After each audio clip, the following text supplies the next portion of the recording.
J'ai reçu un appel soudain de la police, votre grand-mère a été retrouvée affaiblie. Venez immédiatement. J'ai répondu, confuse, ma grand-mère est morte il y a 3 ans. Mais la police a insisté, venez quand même. Je suis allé à l'hôpital, en soins intensifs. Et là, je n'en croyais pas mes yeux. Avant de commencer l'histoire, n'oubliez pas de laisser un like et de vous abonner à la chaîne pour voir plus d'histoires comme celle-ci. Dans une petite pharmacie d'un quartier résidentiel en banlieue de Chicago, Lorraine Hamilton préparait des médicaments tout en vérifiant des ordonnances. Vêtue de sa blouse blanche, ses gestes étaient précis et assurés, et elle offrait de chaleureux sourires aux patients qui attendaient au comptoir. « Lorraine, on dirait que tu vas pouvoir rentrer tôt aujourd'hui », lui lança sa collègue Nancy. Lorraine leva les yeux vers l'horloge et sourit. Elle voulait commencer à préparer le dîner avant que son mari, Matt, ne rentre du cabinet d'architecture. Après 5 ans de mariage, leur vie commune était paisible et épanouissante. Matt était un architecte spécialisé dans la conception résidentielle. Ils respectaient mutuellement leur travail et élaboraient progressivement des projets pour leur avenir. Alors que Lorraine montait dans sa voiture après avoir quitté la pharmacie, elle se surprit à se souvenir d'il y a 3 ans. Le jour où sa grand-mère bien-aimée, Elisabeth, était décédée. Sa grand-mère comptait plus pour Lorraine que sa propre mère. Depuis son enfance, les vieilles histoires que sa grand-mère lui racontait assise sur ses genoux, le goût des biscuits qu'elle préparait ensemble, par-dessus tout, ses étreintes chaleureuses remplies d'un amour inconditionnel, tout cela avait forgé le socle de son équilibre affectif. Durant les dernières années de sa vie, les symptômes de la démence de sa grand-mère avaient progressé. Sa mémoire était devenue floue, et parfois, elle ne reconnaissait même plus les visages des membres de sa famille. Malgré tout, lorsqu'elle voyait le visage de Lorraine, ses yeux s'illuminaient d'amour. Les parents de Lorraine, James et Patricia, avaient continué à s'occuper de sa grand-mère avec dévouement. Lorraine avait essayé d'aider autant que possible, mais son travail à la pharmacie la tenait occupée, et ses visites se limitaient au week-end. « Tu peux laisser papa et maman s'en occuper », lui disait souvent sa grand-mère. Son père, James, dirigeait une petite entreprise d'électricité, mais il adaptait son emploi du temps pour aider aux soins de sa mère. Sa mère, Patricia, assumait toutes les responsabilités des soins quotidiens. Lorraine était profondément reconnaissante en voyant le dévouement de ses parents. Elle sentait qu'avec ses responsabilités professionnelles, elle n'aurait jamais pu fournir des soins aussi intensifs elle-même. Ses parents ne se plaignaient jamais et chérissaient sa grand-mère. C'étaient des jours où elle ressentait véritablement la force des liens familiaux. La mort de sa grand-mère fut soudaine. Ce matin-là, il y a 3 ans, sa mère appela. « Grand-mère est décédée. » Paisiblement, sans souffrir, furent les mots en larmes de sa mère, laissant Lorraine sans voix. Quand elle se précipita chez eux, sa grand-mère avait l'air paisible, comme si elle dormait simplement. Les funérailles eurent lieu en comité restreint, conformément aux souhaits de sa grand-mère de son vivant. Seule la famille et les amis proches se réunirent dans la petite église. Lorraine versa des larmes tout en gravant sa gratitude envers sa grand-mère dans son cœur. En même temps, elle portait en elle le regret de ne pas avoir pris plus de temps pour être avec elle. Après la mort de sa grand-mère, la vie de ses parents devint un peu plus facile. Grâce à l'héritage laissé par sa grand-mère, ils purent rembourser intégralement les dettes de l'entreprise de son père. « Grand-mère a pensé à la famille jusqu'au bout », disait souvent sa mère. Lorraine, elle aussi, sentait la profondeur de l'amour de sa grand-mère. L'entreprise d'électricité de son père se stabilisa une fois les dettes apurées. Sa mère, libérée des contraintes des soins, recommença à afficher des expressions plus lumineuses, comme autrefois. Des dîners de famille étaient organisés régulièrement, et des moments paisibles s'écoulaient. Lorraine chérissait sa relation avec ses parents, empreinte d'une profonde gratitude pour les soins qu'ils avaient prodigués à sa grand-mère. Imaginez-vous gagner 10 000 $ par mois uniquement grâce à YouTube, et tout ça depuis chez vous? C'est exactement ce que j'ai fait avec des histoires. Sans visage, sans voix. Consultez le lien dans la description si vous êtes curieux. Elle voulait soutenir ses parents autant que possible. Matt chérissait également ses parents comme sa propre famille. « Tes parents sont vraiment admirables », disait souvent Matt. « Ils se sont occupés de ta grand-mère avec un tel dévouement. » En arrivant à la maison, Lorraine commença à préparer le dîner dans la cuisine. Pendant ce moment de calme avant le retour de Matt, elle pensait à sa grand-mère. Même maintenant, elle se souvenait parfois de l'odeur de la tarte aux pommes que sa grand-mère avait l'habitude de faire. Ce sourire chaleureux, cette voix douce et cet amour inconditionnel. Tout cela était profondément gravé dans le cœur de Lorraine. Elle entendit le bruit de la porte d'entrée s'ouvrir. Je suis rentré, résonna la voix de Matt. Lorraine se retourna avec un sourire. Un autre jour ordinaire mais heureux se poursuivait. 3 ans s'étaient écoulés depuis la mort d'Elisabeth. La vie de Lorraine avait trouvé un rythme stable. Elle se réveillait chaque matin à 7 heures, travaillait 8 heures à la pharmacie et partageait le dîner avec son mari, Matt, le soir. Le week-end, elle rendait visite à ses parents, regardant parfois des films ensemble ou dînant dans des restaurants voisins. Son travail à la pharmacie était gratifiant. En tant que pharmacienne soutenant la santé des habitants du quartier, Lorraine jouissait de la confiance de nombreux patients. Au-delà de la délivrance des ordonnances, elle expliquait soigneusement comment prendre les médicaments et leurs effets secondaires, et offrait parfois des consultations de santé. Les patients âgés appréciaient particulièrement la personnalité chaleureuse de Lorraine. « Je me sens rassurée quand vous êtes là, Lorraine », lui disaient de nombreux patients. Et Lorraine était fière de sa profession. Elle avait également noué de bonnes relations avec sa collègue Nancy, et son lieu de travail était comme une seconde famille. Sa vie conjugale avec Matt se déroulait également sans accroc. Bien qu'il fût un mari occupé, il accordait de la valeur à leur temps passé ensemble. Le week-end, ils partaient en voiture ou exploraient de nouveaux restaurants. Récemment, ils avaient commencé à discuter d'avoir des enfants. Il n'y a pas besoin de se presser, mais un jour, nous aimerions agrandir notre famille, dit Matt en tenant la main de Lorraine. Tous deux réfléchissaient sérieusement à leur projet d'avenir. La vie de ses parents avait également beaucoup changé. Le fait de pouvoir rembourser les dettes de l'entreprise de son père avec l'héritage de sa grand-mère avait illuminé le visage de James. Bien que ce fût une petite entreprise d'électricité, être libéré du fardeau de la dette avait ravivé son enthousiasme pour le travail. Grâce à grand-mère, j'ai pu redresser l'entreprise. L'héritage laissé par sa grand-mère n'était pas énorme, mais c'était une aide précieuse pour la petite société. Il avait pu acheter de nouveaux équipements et améliorer les avantages sociaux des employés. Leur réputation dans la communauté s'améliora et les demandes de travail augmentèrent. Sa mère, Patricia, avait également retrouvé sa joie de vivre d'antan depuis qu'elle était libérée du fardeau des soins. Pendant les années où elle s'occupait de sa grand-mère, elle avait été épuisée physiquement et mentalement. S'occuper de sa grand-mère alors que les symptômes de sa démence progressaient était plus difficile que quiconque pouvait l'imaginer. Parfois, elle errait la nuit ou oubliait les visages des membres de sa famille. Ces jours étaient vraiment durs, se remémorait parfois sa mère. Mais grâce au dernier cadeau que grand-mère nous a laissé, nous pouvons maintenant vivre paisiblement comme ça. En écoutant les histoires de ses parents, Lorraine renouvelait ses sentiments de gratitude envers sa grand-mère. Bien que la démence ait causé des moments difficiles de son vivant, elle avait pensé à la famille jusqu'au bout. Une fois par mois, les dîners de famille devinrent une routine pour tout le monde. Le temps passé autour des repas soigneusement préparés par sa mère, à partager des nouvelles de leur vie, était précieux pour chacun. Matt s'intégra naturellement en tant que membre de la famille. Lorraine a vraiment épousé un homme bien, disait souvent son père, louant Matt. Il appréciait l'éthique de travail sérieuse de Matt en tant qu'architecte et son caractère qui valorisait la famille. Sa mère était également ravie de voir Matt aider en cuisine et prendre l'initiative de faire la vaisselle, disant « C'est une personne si gentille ». Parfois, Lorraine avait envie de parler de ses souvenirs de sa grand-mère. Le goût des biscuits qu'elle faisait ensemble, la décoration avec des fleurs cueillies dans le jardin, les sourires chaleureux que sa grand-mère montrait parfois même après être tombée malade. Grand-mère était vraiment une personne si douce, commençait-elle, mais ses parents prenaient toujours un air sombre. Il vaut mieux ne pas remuer des souvenirs douloureux, disait son père, essayant de changer de sujet. Grand-mère est décédée paisiblement, et c'est suffisant. Sa mère avait la même réaction. Si tu penses trop au passé, tu ne peux pas avancer. Chérissons notre bonheur actuel. Lorraine pensait que c'était la manière de ses parents d'être prévenants. Pour des parents qui avaient traversé tant de difficultés en s'occupant de sa grand-mère, se souvenir de cette période devait être pénible. Étant donné qu'elle leur avait laissé tous les soins à cause de son travail, elle pouvait comprendre leurs sentiments. Pourtant, Lorraine chérissait les souvenirs avec sa grand-mère dans son cœur.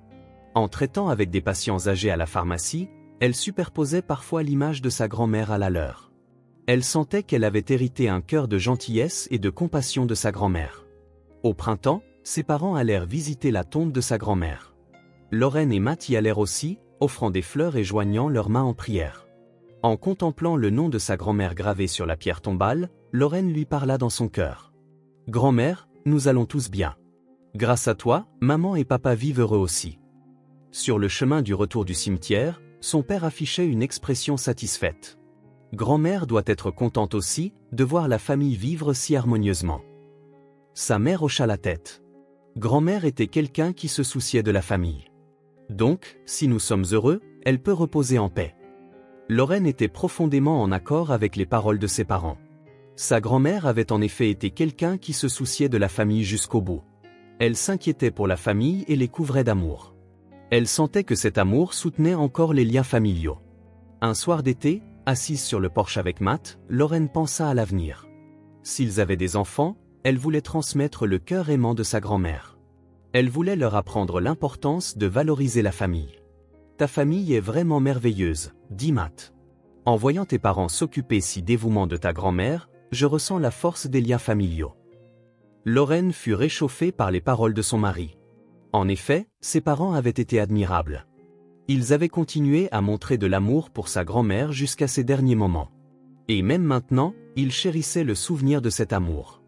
Une nuit où les vents d'automne lui caressaient les joues, Lorraine se coucha le cœur comblé. Son mari aimant, ses parents solidaires, son travail épanouissant, tout allait pour le mieux.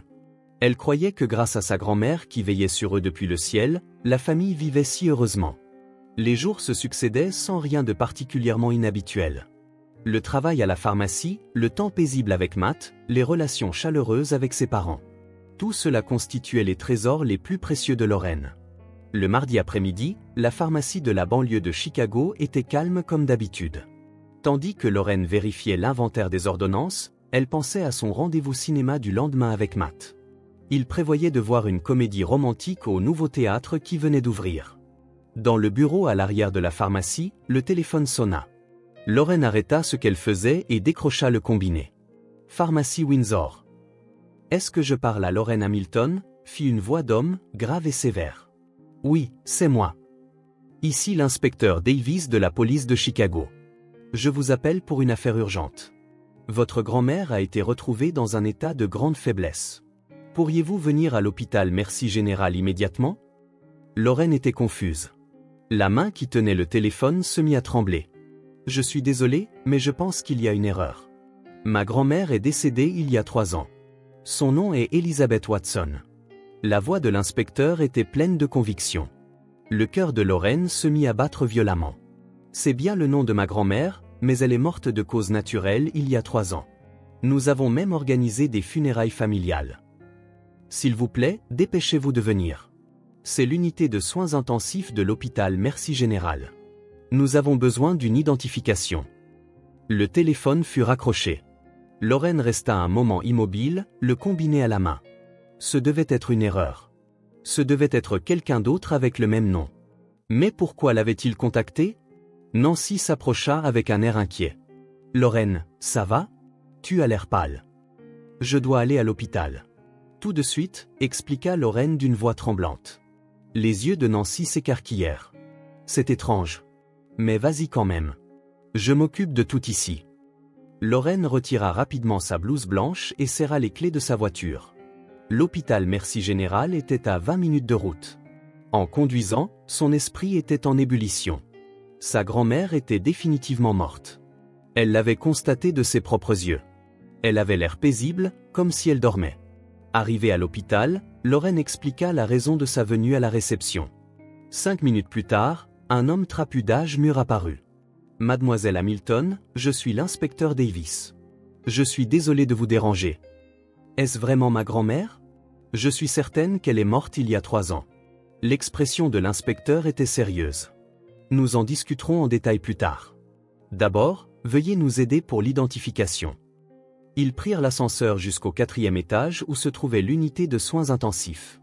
Le couloir était imprégné d'une odeur de désinfectant. Les pas de Lorraine étaient lourds et son rythme cardiaque résonnait dans ses oreilles. « Par ici », indiqua l'inspecteur en désignant une chambre aux parois de verre. Lorraine regarda prudemment à l'intérieur. À cet instant, le monde sembla s'arrêter.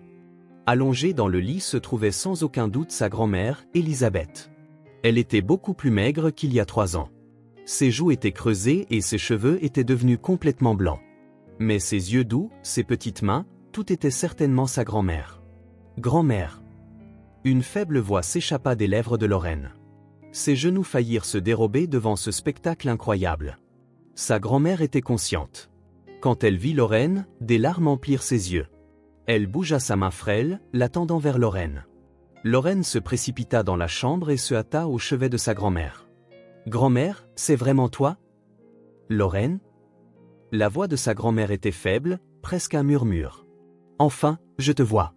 J'ai attendu si longtemps. » Des larmes coulaient sur les joues de sa grand-mère. Lorraine ne put retenir ses larmes non plus. « Pourquoi ? Pourquoi es-tu ici ? Tu étais censée être morte. » Sa grand-mère remua la bouche comme si elle cherchait ses mots. Dans la cave, 3 ans. Toujours.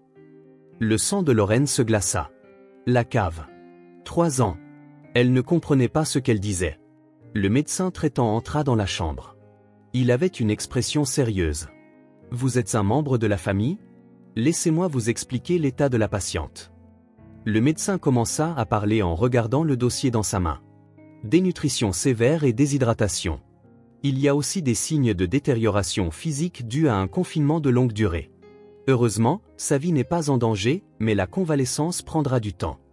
Confinement, répéta Lorraine. Qu'est-ce que ça veut dire ? Le médecin et l'inspecteur échangèrent un regard. L'inspecteur parla d'une voix lourde. La patiente a été retrouvée ce matin dans la cave d'une maison abandonnée. Suite à un renseignement anonyme, nous nous sommes rendus sur les lieux et l'avons trouvée effondrée dans un état de faiblesse. La tête de Lorraine tournait. Une cave de maison abandonnée. Pourquoi sa grand-mère serait-elle dans un tel endroit ? Où se trouve cette maison abandonnée ? À environ 15 km de l'ancienne adresse de vos parents. Lorraine s'assit sur une chaise. Elle ne pouvait accepter la réalité. Sa grand-mère bougea lentement la main et saisit celle de Lorraine. La main n'était que peau et os, dépourvue de sa chaleur d'antan. Lorraine, écoute. La voix de sa grand-mère était rauque. C'est Jean. C'est Jean. Grand-mère, tu es fatiguée. Repose-toi maintenant. Mais sa grand-mère continua. Enfermée dans la cave. Chaque jour, pour de l'argent. Pour de l'argent ? Le cœur de Lorraine faillit s'arrêter. Pour de l'argent ? Qui t'a fait ça ? Les yeux de sa grand-mère fixaient intensément Lorraine. Ses yeux contenaient une profonde tristesse et de la peur. James et Patricia. Le monde de Lorraine s'effondra. Au moment où les noms de ses parents sortirent de la bouche de sa grand-mère, tout changea. Non, ce n'est pas possible. Mais les yeux de sa grand-mère disaient la vérité. Pendant 3 ans, cette douce vieille femme avait été enfermée dans une cave sombre. Par les personnes qu'elle croyait être sa famille. L'inspecteur dit calmement, « Nous avons déjà essayé de contacter vos parents, mais nous n'avons pas pu les joindre. Nous devons entendre les détails de votre part. » Lorraine serra fermement la main de sa grand-mère. Il y a 3 ans, elle avait assisté à de fausses funérailles. Elle avait versé de fausses larmes et pleuré une fausse mort. Pendant ce temps, sa grand-mère bien-aimée avait attendu de l'aide dans l'obscurité. « Grand-mère, je suis désolée », s'excusa Lorraine à travers ses larmes. « Je ne savais pas. Je ne savais rien. » Sa grand-mère sourit faiblement. « Tu n'es pas en faute. Tu as juste été trompée. » Lorraine sortit son téléphone portable avec des mains tremblantes. Elle devait contacter Matt. Mais comment pouvait-elle expliquer cela ? Sa grand-mère supposément morte était vivante. Ses parents avaient menti. Tout avait été faux. Le coucher de soleil visible à travers la fenêtre de la chambre d'hôpital mouillait les joues de Lorraine de larmes. Sa vie quotidienne paisible s'était effondrée en un instant. 3 jours plus tard, l'état de la grand-mère Elisabeth s'améliorait progressivement. Avec une bonne nutrition et le traitement dévoué du médecin, elle avait suffisamment récupéré pour tenir des conversations. Lorraine prit un congé et se rendit à l'hôpital tous les jours. Matt fit également preuve de compréhension et soutint sa femme. L'inspecteur Davis se rendit dans la chambre d'hôpital pour un interrogatoire détaillé. Lorraine était également présente pour entendre le témoignage de sa grand-mère. Elle avait peur de connaître la vérité, mais elle devait savoir. « Elisabeth, comment vous sentez-vous » demanda gentiment l'inspecteur. Sa grand-mère hocha légèrement la tête. Son teint était meilleur qu'auparavant, mais elle était encore maigre et faible. « Pourriez-vous nous raconter ce qui s'est passé il y a 3 ans » Sa grand-mère prit une profonde inspiration et commença lentement à parler. « Il y a 3 ans, à l'automne, James et Patricia m'ont dit qu'un nouveau traitement était disponible et qu'ils voulaient que j'entre dans un établissement spécial. Ils ont expliqué que c'était un traitement révolutionnaire qui ralentirait la progression de la démence. » Le cœur de Lorraine se serra. Ses parents avaient trompé sa grand-mère. Et cet établissement était en fait, c'était la cave d'une vieille maison. La voix de sa grand-mère tremblait. Au début, ils ont dit que ce serait une pièce lumineuse, mais l'endroit où ils m'ont emmené était une cave sombre. Pas de fenêtre et aucun son de l'extérieur ne pouvait être entendu. L'inspecteur prenait des notes tout en l'encourageant à continuer. Que s'est-il passé après ça?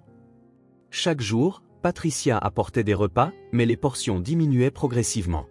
Quand je posais des questions, on me disait simplement que cela faisait partie du traitement. Sa grand-mère continua à travers ses larmes. Un jour, on a installé une télévision dans la cave. Aux informations, j'ai vu mon propre avis de décès. On rapportait que j'étais morte d'une crise cardiaque. Ils ont même montré des images de mes propres funérailles. Lorraine était horrifiée. Ses funérailles avaient été entièrement mises en scène. L'inspecteur poursuivit son interrogatoire. Pourquoi pensez-vous qu'ils vous ont fait ça? Sa grand-mère sourit tristement. L'argent. Pour obtenir mon héritage. L'entreprise de James avait de grosses dettes. Patricia le savait aussi. Et ils ont planifié ça ensemble. De combien était l'héritage? Environ 500 000 $. L'argent de l'assurance et les économies que mon mari m'avait laissées. Lorraine était abasourdie. Ses parents avaient séquestré sa grand-mère bien-aimée dans une cave pendant 3 ans pour 500 000 $. Avez-vous déjà essayé de vous échapper? Plusieurs fois, mais la porte de la cave était verrouillée de l'extérieur. Il n'y avait pas de fenêtre et le signal du téléphone portable ne passait pas dans cet endroit. Au fur et à mesure du témoignage de sa grand-mère, la nature calculée du crime de ses parents devint claire. Ils avaient exploité la grand-mère atteinte de démence, déclarant faussement sa mort à leur entourage et détournant son héritage. L'inspecteur se leva. Nous avons un témoignage suffisant. Nous recherchons actuellement la localisation de vos parents. L'enquête sur la cave est également en cours et des preuves matérielles sont en train d'être recueillies. Ce soir-là, le téléphone portable de Lorraine sonna. C'était un numéro inconnu. Lorraine. C'était la voix de sa mère, Patricia. Le sang de Lorraine ne fit qu'un tour. Maman, où es-tu? Lorraine, écoute. Nous n'avons rien fait de mal. Vous n'avez rien fait de mal? La voix de Lorraine tremblait de colère. Vous avez séquestré grand-mère dans une cave pendant 3 ans. Elle pouvait entendre sa mère pleurer à l'autre bout du fil. Tu ne comprends pas. L'entreprise de ton père était au bord de la faillite. Nous n'avions pas le choix. Pas le choix? Vous dites que simuler la mort de grand-mère et voler son héritage était un choix? Nous ne l'avons pas tuée. Grand-mère est vivante. Lorraine était consternée par l'excuse de sa mère. Vous l'avez enfermée dans une cave sombre pendant 3 ans, et vous dites que ce n'est pas la tuer? Nous lui apportions des repas tous les jours. Vous vous êtes occupé de ses repas minimaux tout en la gardant enfermée dans un endroit semblable à une prison, et vous appelez ça des soins? La voix de son père se fit entendre. Lorraine, tu ne comprends pas la dureté des affaires. Papa, ce que vous avez fait est un crime. Séquestration, escroquerie, détournement d'héritage. C'était pour la famille. La voix de son père était sur la défensive. La démence de grand-mère progressait. Elle n'aurait pas vécu longtemps de toute façon. Lorraine serra le téléphone. Elle n'aurait pas vécu longtemps de toute façon? Grand-mère est toujours en vie. Réalisez-vous à quel point elle a souffert pendant ces 3 années que vous lui avez volé? Nous ne méritons pas d'être traités comme des criminels. L'attitude de son père était arrogante. C'était nécessaire pour soutenir la famille. Lorraine cria à travers ses larmes. La famille? Avez-vous considéré grand-mère comme de la famille? L'aimiez-vous? Nous l'aimions. C'est exactement pour ça. Pour qu'elle n'ait pas à souffrir. C'est un mensonge. Si vous l'aimiez, vous n'auriez pas pu faire une chose pareille. Sa mère reprit la parole. Lorraine, s'il te plaît, ne dis rien à la police. Nous sommes une famille, n'est-ce pas? Famille. Lorraine devenait calme. Une vraie famille ne sacrifierait pas quelqu'un qu'elle aime pour de l'argent. Tu as aussi profité de l'héritage, rétorqua son père.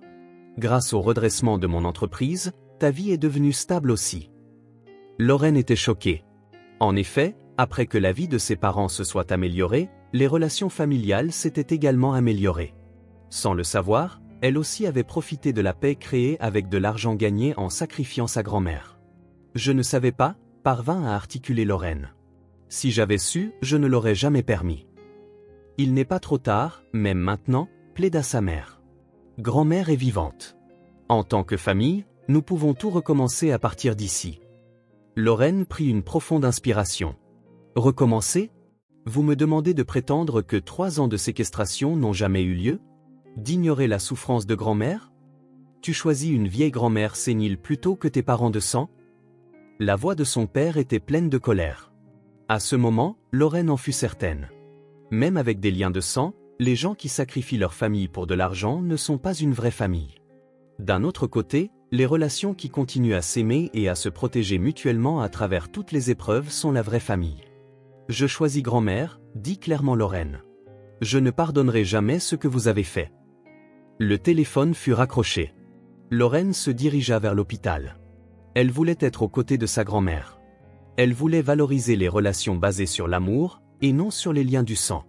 Elle voulait redécouvrir le sens de la vraie famille avec sa grand-mère. Le lendemain matin, l'arrestation de ses parents fut annoncée aux informations. Ils devaient être inculpés de séquestration, d'escroquerie et de détournement d'héritage. Lorraine regarda les nouvelles avec des sentiments mitigés. Tristesse, colère et soulagement se mêlaient. Dans la chambre d'hôpital de sa grand-mère, Lorraine lui tenait la main. « Grand-mère, à partir de maintenant, je te protégerai. » Sa grand-mère sourit. « Merci, Lorraine. Je suis si heureuse que tu sois là. » 6 mois plus tard, la salle d'audience du tribunal de district de Chicago était plongée dans le silence. Alors que la voix du juge lisant le verdict résonnait, Lorraine était assise dans la galerie, tenant la main de sa grand-mère. Aux accusés James Hamilton et Patricia Hamilton. Pour le crime de séquestration, 12 ans chacun, pour escroquerie, 8 ans chacun. Pour détournement d'héritage, 5 ans chacun. Les peines seront confondues pour une peine effective de 15 ans. Le lourd son du marteau résonna dans le prétoire. Ses parents furent menottés et emmenés dans le couloir sans un regard en arrière. Jusqu'à la fin, aucun mot de véritable excuse ne fut entendu de leur part. En quittant la salle d'audience, sa grand-mère prit une profonde inspiration. C'est enfin terminé. Lorraine soutenait sa grand-mère pendant qu'elle marchait. Au cours des 6 derniers mois, l'état de sa grand-mère s'était considérablement amélioré. Avec une nutrition adéquate et des soins affectueux, des couleurs étaient revenues sur ses joues et elle souriait plus souvent. « Grand-mère, tu n'es pas fatiguée ? » « Je vais bien. En fait, je me sens soulagée. » Elles rejoignirent Matt, qui attendait à l'extérieur du palais de justice. Dès le début, il avait accepté la grand-mère comme un membre de sa famille et avait pleinement soutenu la décision de Lorraine. « À partir de maintenant, commençons une nouvelle vie ensemble, tous les 3, dit doucement Matt. Lorraine et Matt avaient déménagé dans une maison un peu plus grande pour vivre avec la grand-mère. C'était une maison avec un jardin, et ils avaient préparé une chambre spéciale juste pour elle. Les jours s'écoulaient où tous les 3 prenaient leur petit déjeuner ensemble le matin et s'occupaient des fleurs dans le jardin le soir. Les 3 années perdues ne reviendraient pas, mais ils étaient déterminés à passer précieusement le temps qui leur restait ensemble. Parfois, la grand-mère versait des larmes en se souvenant des jours passés dans la cave. Dans ces moments-là, Lorraine et Matt l'étreignaient silencieusement. Plus que les mots, les étreintes chaleureuses offraient la guérison. Un jour, pendant sa pause à la pharmacie, Lorraine reçut une lettre de ses parents. C'était du courrier de la prison. La lettre contenait des mots d'excuse et une demande pour qu'elle leur rende visite. Ce soir-là, Lorraine parla de la lettre à sa grand-mère et à Matt. « Que veux-tu faire » demanda doucement Matt. « Je ne sais pas. Ce sont mes parents, mais ils ont fait des choses si terribles à grand-mère. » Sa grand-mère tendit la main et la posa sur l'épaule de Lorraine. « Tu n'as pas besoin de te forcer.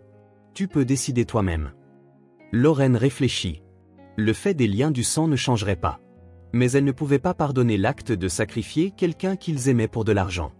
Elle n'avait pas besoin de le pardonner non plus. « Je ne veux pas les voir maintenant, » dit doucement Lorraine. « Un jour, quand j'aurai réussi à mettre de l'ordre dans mes sentiments, j'y réfléchirai. » Sa grand-mère et Matt hochèrent la tête.